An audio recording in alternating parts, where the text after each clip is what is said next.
Seseorang guru SMP dan juga guru pesantren mengeluhkan itu kepada wakil gubernur supaya dibuka belajar tatap muka. Karena kondisinya sekarang katanya banyak yang kawin muda jadinya.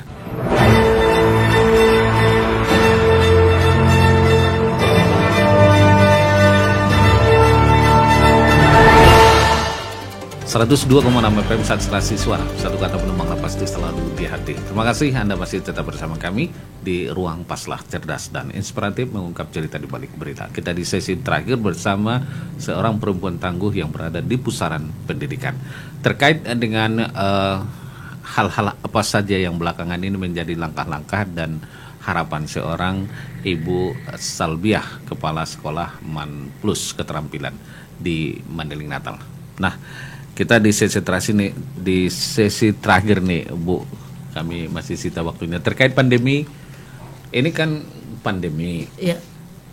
Apakah tidak mengganggu proses belajar mengajar itu dengan kondisi kita di sini?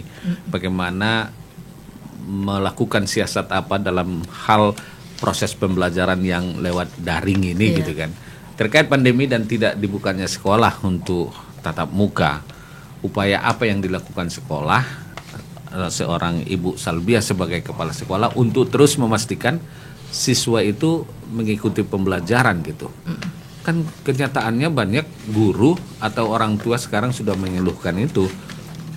Saya pernah mengikuti reses wakil gubernur kemarin dengan Pak Wakil Ketua DPRD, itu guru, seseorang guru SMP dan juga guru pesantren mengeluhkan itu kepada wakil gubernur supaya dibuka belajar tatap muka.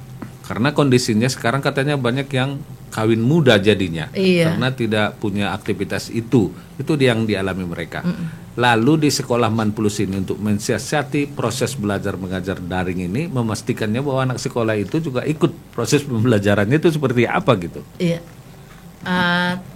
Untuk pertanyaan yang terakhir ini memang situasi kita saat ini, pandemi, bahwa dilarang tatap muka.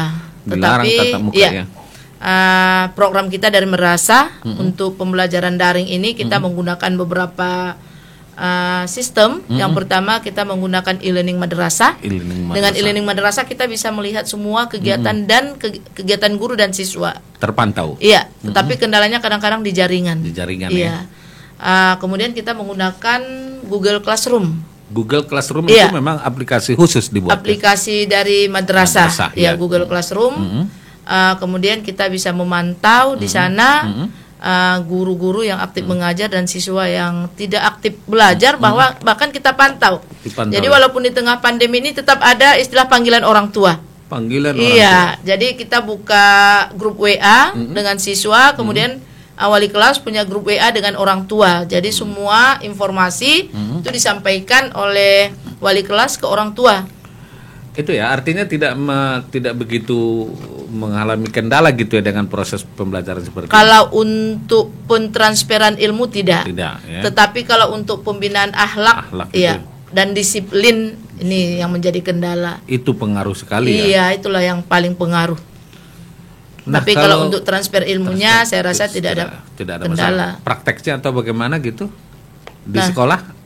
Melakukan kegiatan-kegiatan ekstrakurikuler atau apa gitu? Ya, seluruh kegiatan ekskul itu ditiadakan ya.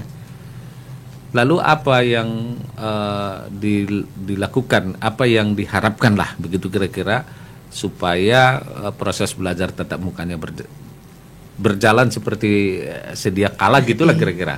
Langkah yang sudah kita upayakan dari madrasah, kemarin kita buat surat resmi Kepala Kantor Kementerian Agama, terutama untuk kelas 12 inilah yang akan tamat ini, agar bisa mereka ujian tatap muka. Itu ya. Iya, itu harapan kita. Dan itu memang sudah disurati secara resmi gitu ya. Tetapi karena juga harus juga koordinasi dengan Pemda. Iya, Pemda. Tim apa sih namanya yang tim apa namanya yang gugus Covid. Gugus Covid itu ya. Memang harus mendapat izin ya dari kemudian mereka. Dari kesehatan ya. Iya, melihat kesiapan kita di madrasah untuk persiapan tatap muka. Tapi kalau dari bukan dari kementerian, dari sekolah ini sudah juga disampaikan kepada pemerintah atau kepada gugus tugas oleh sekolah MAN sendiri, surat resmi atau bagaimana untuk menginginkan bahwa ada ini minimal memang ujian ada namanya emis madrasah yang kita isi, kemudian itu disampaikan ke pihak kesehatan PMK, Pemprov Madinah dan juga ke Kementerian Agama. Kementerian Agama itu ya. Oke. Nah, artinya tidak mengalami sebuah kendala ketika proses transfer pembelajaran ilmu itu ya, tapi persoalan akhlak ya itulah yang memang sedikit membuat kita galau nih bagi orang tua begitu. Iya, tapi harapannya bagaimanalah supaya PBM tatap muka di madrasah atau di sekolah itu tetap cepat bisa diwujudkan ya. Nah, saya mengulik kembali tentang keluarga nih. Kan Anda ini sudah dikategorikanlah sukses gitu ya untuk menjadi kepala sekolah dengan kondisi output dari murid di MAN Plus itu sudah mencapai 100%, pernah menembus perguruan tinggi negeri gitu. Nah, untuk anak-anak Anda, apakah Anda juga mendorong mereka untuk mengikuti langkah Anda menjadi seorang guru gitu? Nggak ada yang mau gitu. Saya menerapkan prinsip orang tua, saya tidak mau memaksakan kehendak kepada anak-anak, tapi saya memberikan mereka kebebasan untuk memilih. Walaupun ya namanya orang tua pasti kita menginginkan sesuatu, misalnya menginginkan mereka menjadi dokter, tapi dengan ketika mereka memberikan alasan yang masuk akal, itu bisa kita terima dan pada akhirnya kita tidak memaksakan mereka untuk mengikuti jejak kita. Kemana saja mereka sekarang? Yang anak nomor 1 sekarang kuliah di Diponegoro Undip Semarang, mengambil teknik perkapalan.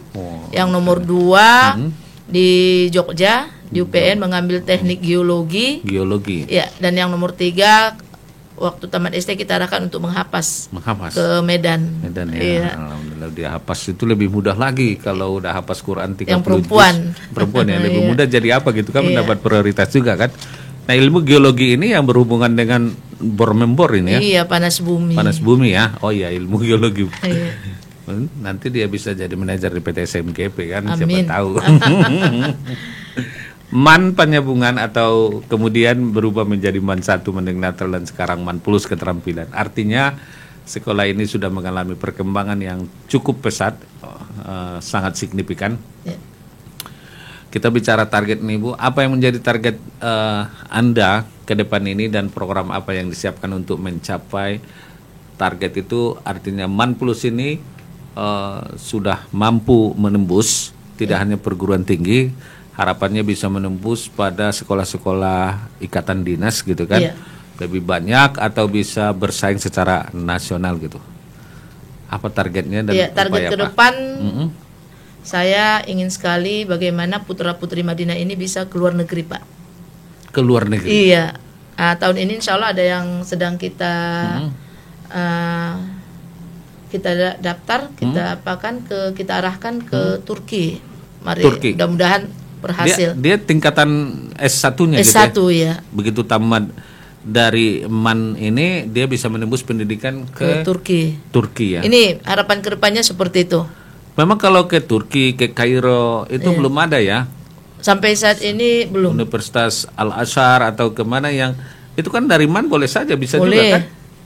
Tidak harus dari pesantren gitu kan. Nah, jadi itu harapan ke depan karena kita sudah untuk di tingkat nasional insya Allah sudah 100%. Jadi ke depannya bagaimana bisa mengantarkan mereka ke luar negeri. Ke luar negeri ya. Dan ini yang untuk tahun ini lebih kita arahkan juga ke ikatan dinas. Ikatan dinas ya. Yang ke Turki dia pendidikan apa? Yang direncanakan itu yang diprogramkan ini?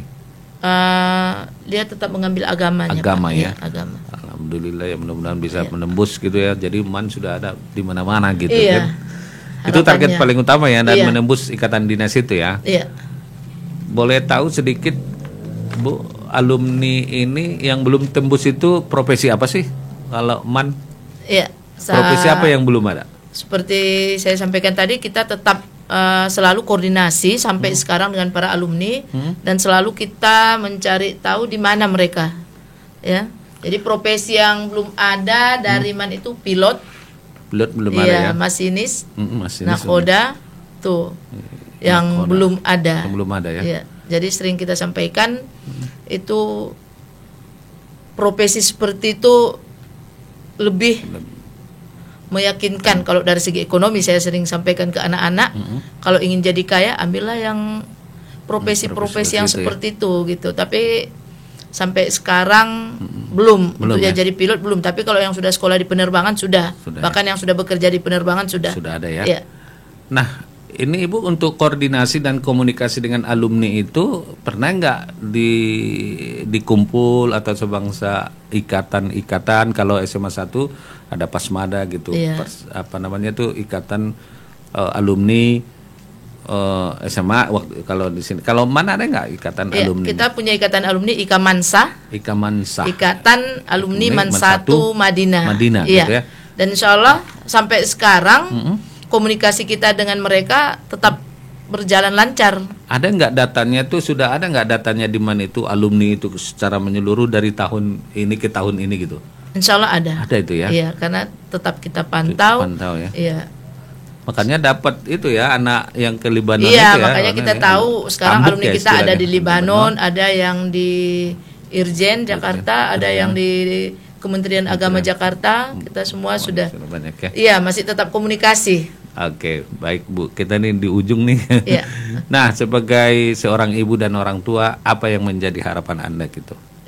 Tentu saya sangat berharap anak-anak lebih sukses daripada saya. Lebih sukses. Karena indikator orang tua yang sukses ketika bisa menghantarkan anak-anaknya menjadi orang yang lebih sukses dari dirinya. Dari profesinya dari gitu ya. Profesi orang tuanya. Nah, prinsip dan motto Anda melalui hidup dan pernah tidak prinsip itu membawa Anda pada suatu situasi yang tidak mengenakan gitu.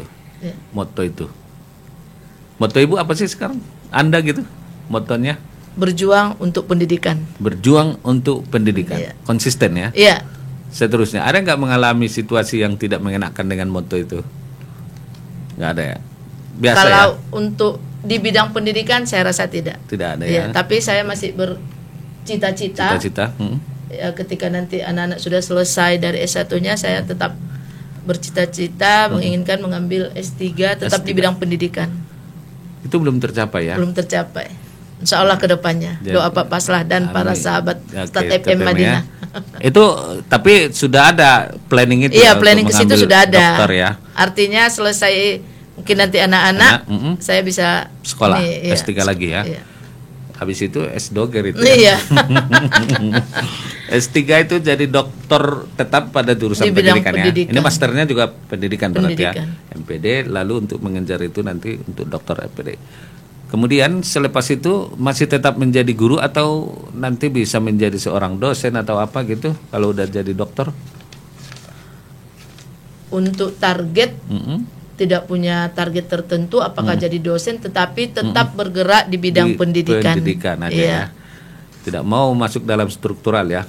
Di Kementerian Agama misalnya menjadi kepala. Ada juga keinginan menjadi kepala bidang menjadi kepala kepala bidang haji gitu kan. Tetap di bidang pendidikan Pak, nggak mau ya. lari dari pendidikan. Kalaupun ke kantor tetap ya, di bidang pendidikan. Di struktural ya. Iya. Baik, terima kasih Bu Selvia. Kami sudah sita waktunya di tengah kesibukan Anda. Selama 1,5 jam lebih kita sudah berbincang, berdiskusi, mengulik perjalanan, karir dan segala macam. Kami mengucapkan terima kasih atas kesediaan dan waktunya. Baik sahabat Istad FM, suatu waktu Bapak bangsa ini, Bung Hatta, pernah berujar, siapa yang mendidik satu laki-laki berarti telah mendidik satu manusia. Sedangkan siapa yang mendidik satu perempuan berarti sedang mendidik satu generasi.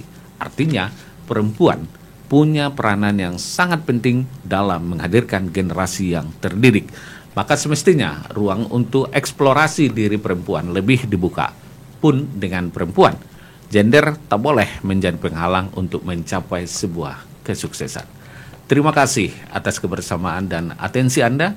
Kita akan bersua kembali minggu depan dengan narasumber dan tema yang berikutnya. Serta mohon maaf jika ada hal-hal yang kurang berkenan. Kami bermaksud menyampaikan dan mengungkapkan ini untuk menjadi inspirasi dan motivasi bagi Anda yang mengikuti program ini. Terima kasih. Wassalamualaikum warahmatullahi wabarakatuh. Horas.